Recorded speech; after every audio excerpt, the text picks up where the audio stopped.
అందరికీ నమస్కారం. నా పేరు బాజిద్ షేక్. ఈరోజు ఈ వీడియో చేయడానికి ముఖ్య ఉద్దేశం కారణం ఏమిటంటే, రానున్న రోజుల్లో ప్రతి పట్టణంలో ఒక డీ అడిక్షన్ సెంటర్ అనేది ఒకటి ఏర్పాటు చేయాలని నేను కోరుతున్నాను. ఎందుకు డీ అడిక్షన్ సెంటర్స్ అంటే, ప్రధానంగా మనం మాట్లాడుకోవాల్సిన విషయం ఏమిటి అంటే, యువతే టార్గెట్గా కొంతమంది ఎవరైతే దుర్మార్గులు ఎవరైతే ఉన్నారో వాళ్ళ స్వలాభం కోసం మత్తు పదార్థాల వైపు యువతను తీసుకువెళ్తున్నారు. యువతే టార్గెట్గా మద్యం, డ్రగ్స్, గంజాయి, ఏదైతే కొన్ని స్టెరాయిడ్స్ ఏదైతే ఉన్నాయో, ఇంజెక్షన్స్ ఏదైతే ఉన్నాయో, వాటన్నిటినీ యువత తీసుకునే విధంగా కొంతమంది దుర్మార్గులు ప్రోత్సహిస్తున్నారు. తద్వారా యువత జీవితం అనేది సర్వనాశనం అవుతూ ఉంది. వీళ్ళు చేసే అరాచకాల వల్ల యువత జీవితాలు బలవుతూ ఉన్నాయి. యువతను అడ్డం పెట్టుకుని అనేక అసాంఘిక కార్యకలాపాలకు తరలిపోయే విధంగా కొంతమంది దుర్మార్గులు చేస్తున్నారు. ఇప్పటికే మనం చూస్తూ ఉన్నాం, ప్రతి జిల్లాలో ఒక డీ అడిక్షన్ సెంటర్ అనేది ఒకటి ఉంటుంది. రానున్న రోజుల్లో ప్రతి పట్టణంలో కూడా ఒక డీ అడిక్షన్ సెంటర్ అనేది ఒకటి ఏర్పాటు చేసుకోవాల్సిన అవసరం ఖచ్చితంగా ఉంటుంది. ఏదైతే ఈ పెను ఉపద్రవం ఏదైతే ఉందో దాన్ని ఆపకపోతే యువత జీవితాన్ని సర్వనాశనం చేస్తున్నారు. ఈ దేశ భవిష్యత్తును తలరాతను మార్చే శక్తి ఒక యువతకు ఉంది. ఆ యువతే టార్గెట్గా అతి తక్కువ ధరలో గంజాయి మొదలుకొని, ఇంజెక్షన్స్ మొదలుకొని అనేక రకాలుగా వాళ్ళకి అందుబాటులో మత్తు పదార్థాలు ఏదైతే ఉన్నాయో అవి అందుబాటులో తీసుకొస్తున్నారు. వాళ్ళ స్వలాభం కోసం, వాళ్ళ వ్యక్తిగత అవసరాల కోసం వారికి యువతను వాడుకుంటా వాళ్ళ జీవితాలు నాశనం చేస్తున్నారు. ప్రభుత్వాలు కూడా ఎందుకు దృష్టి సారించలేకపోతున్నాయో అర్థం కావట్లేదు. ఎక్కడ పడితే అక్కడ విచ్చలవిడిగా గంజాయి దొరుకుతుంది. 50 రూపాయలకి 100 రూపాయలకి గంజాయి దొరుకుతుంది. దాని మీద ఎందుకు ప్రభుత్వం కఠినంగా వ్యవహరించట్లేదో అర్థం కాని పరిస్థితి. మనం చూస్తూ ఉన్నాం, ఇటీవల కాలంలో నెల్లూరులో ఒక సామాజిక ఉద్యమకారుడు ఎవరైతే ఉన్నారో పెంచలే అనే ఒక వ్యక్తిని కొంతమంది యువకులు హత్య చేయడం జరిగింది. మత్తు పదార్థాలకు బానిస కావద్దు అని చెప్పినందుకు, చైతన్యం తీసుకొస్తున్నందుకు ఆయన్ని అతి దారుణంగా హత్య చేయడం జరిగింది. రానున్న రోజుల్లో ఇంకా ఎటువంటి సంఘటనలు మనం చూడాలో అర్థం కాని పరిస్థితి నెలకొనుంది.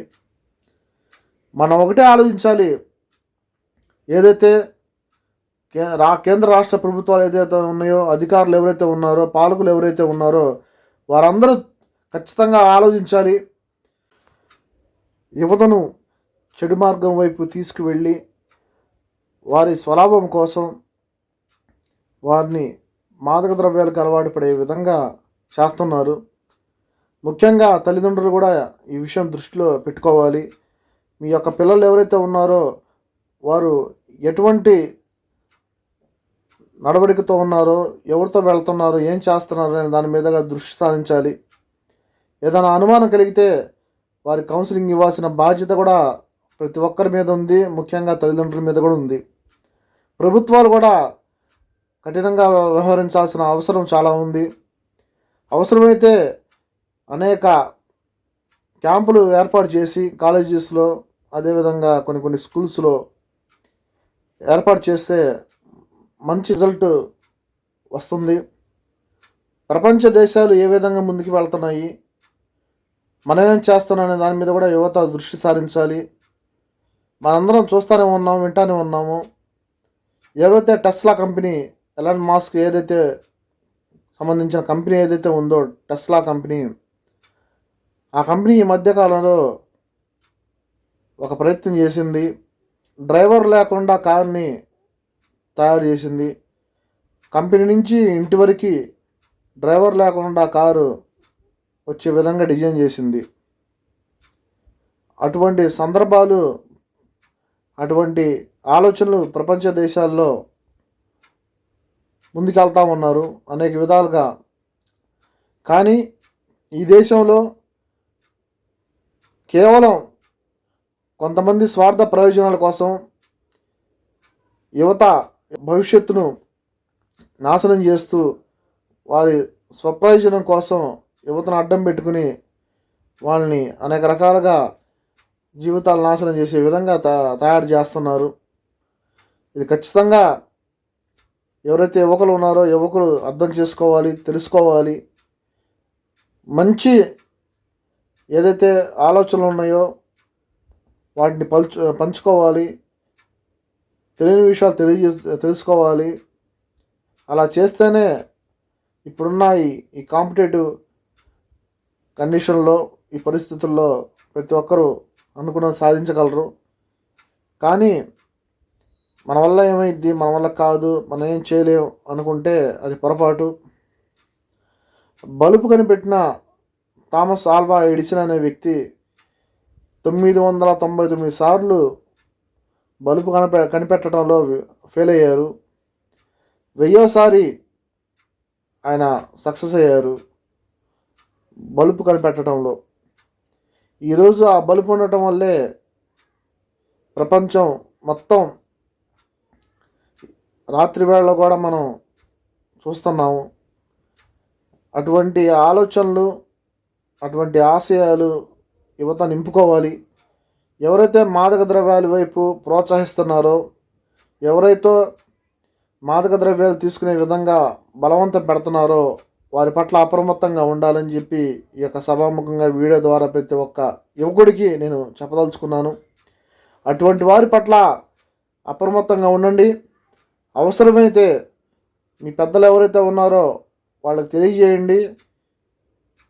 ఇంకొంచెం డేర్ చేసి స్థానిక పోలీసులకి తెలియజేయండి. అటువంటి తరుణంలో మీ జీవితాలు బాగుపడతాయని, చెడు మార్గం వైపు వెళ్ళొద్దని ఈ యొక్క వీడియో ద్వారా ప్రతి ఒక్క యువకుడికి నేను సలహా ఇవ్వదలుచుకున్నాను.